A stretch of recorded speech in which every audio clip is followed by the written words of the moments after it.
Hey guys, Matt Marafish here. It's been a while since I've done one of these video dev blogs for Monarch Black, uh, and I was thinking about writing a long blog post, and I thought maybe recording a video would show things better. I've got some new stuff to show that I'm excited about, so let's just dive right in.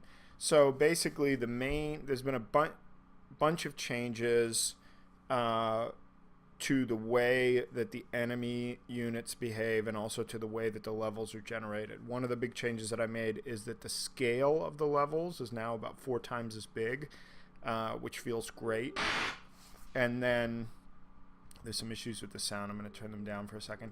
And then the way that the enemies behave, their AI, I just completely refactored. So as you can see, different enemy types now will fight each other whether you're there or not. So this is, the purple one is a hunter type enemy. This is placeholder art, but it is trying to shoot the plants, and the other little units should shoot back at it, which they're apparently not doing right now. But basically, there's just kind of much more complex. Well, let's stay with this group here. So now the little red cubes are placeholders, but they're showing that these guys are in combat mode, so they're pursuing me. They're not shooting for some reason, which is broken, but we can still shoot them.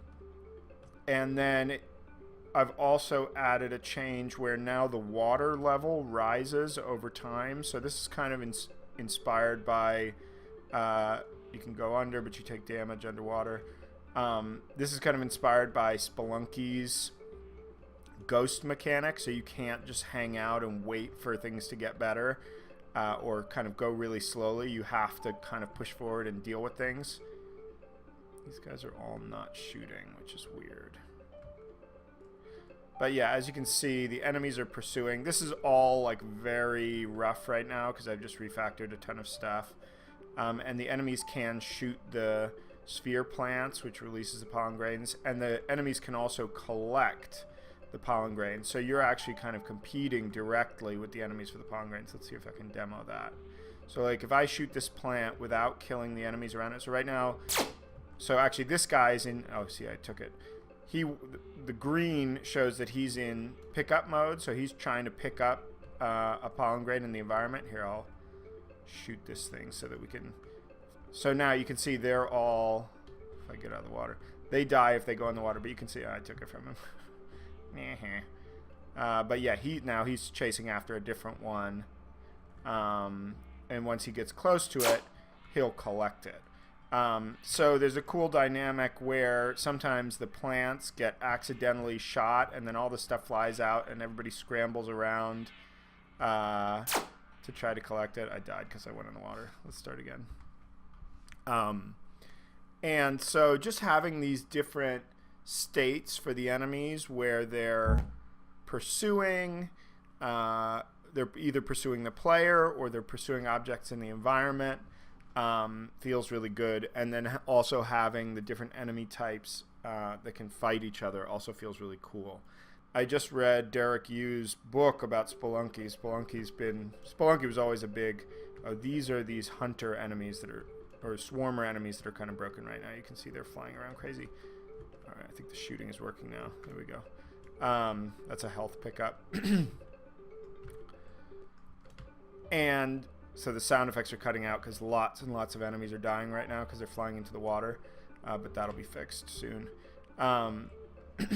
But I was reading Derek Yu's book about Spelunky, and he has this idea of indifference that he talks about where the whole level is not oriented, or the whole environment and game is not explicitly oriented towards the player. So now we have all these units that are kind of doing their own thing. Like right now they're defending the plant, now they're attacking the player, right? Now the shooting seems to be working. I don't know why that stopped working for a sec. He is actually stealing this experience pickup, you see, which was actually a piece of emergent behavior, but I thought was really cool that, like, and if we get like a health pickup, they'll do the same thing. They don't actually collect them, but they'll take it and kind of run away with it. So now that I've kind of cleared out the enemies, I can shoot this and collect the stuff. Oh, look, I think there was an enemy there that...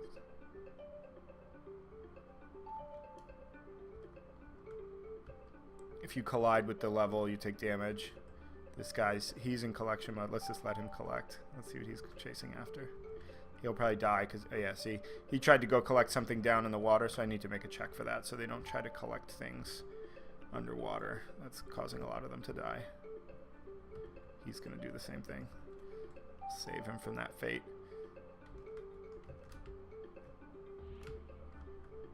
But yeah, just this opening up of the AI. There was like some really simple AI code I had in there in terms of their state, where they would either be chasing the player or just kind of hanging out and wandering around and having these additional states. There's also actually a flee state. I'm going to have, I think it's going to be like a thief type enemy that just steals things and runs away but doesn't actually fight.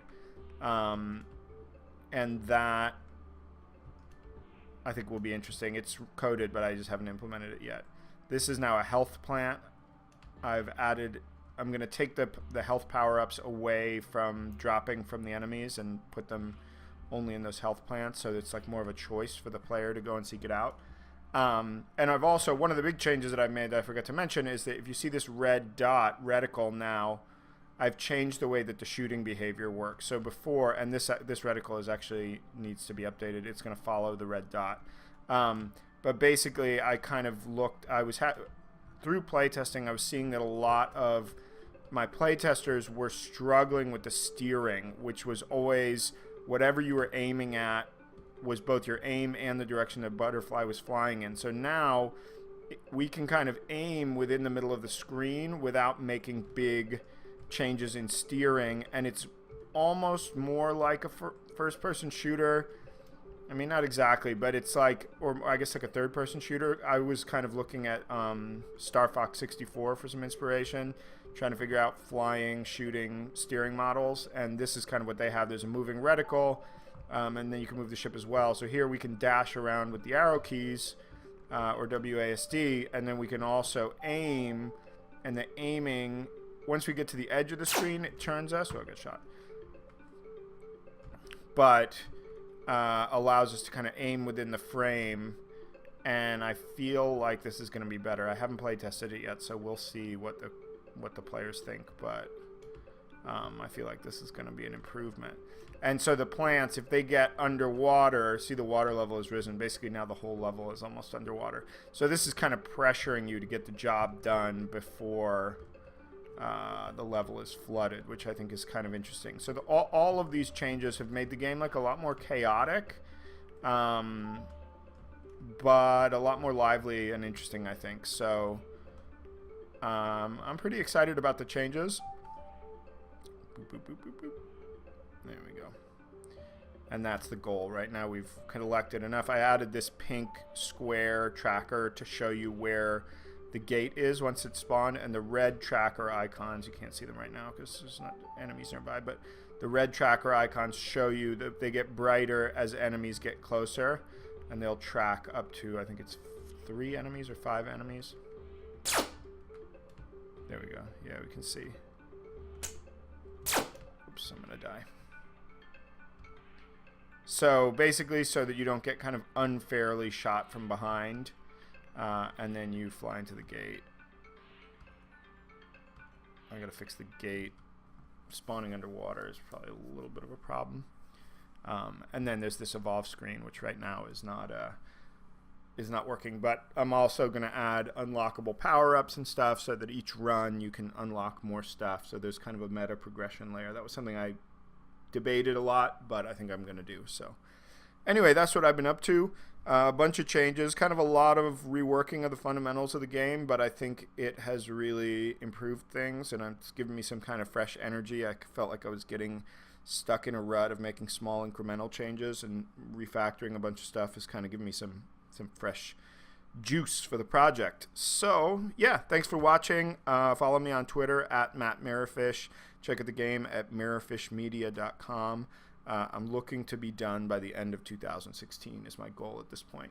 So thanks for watching.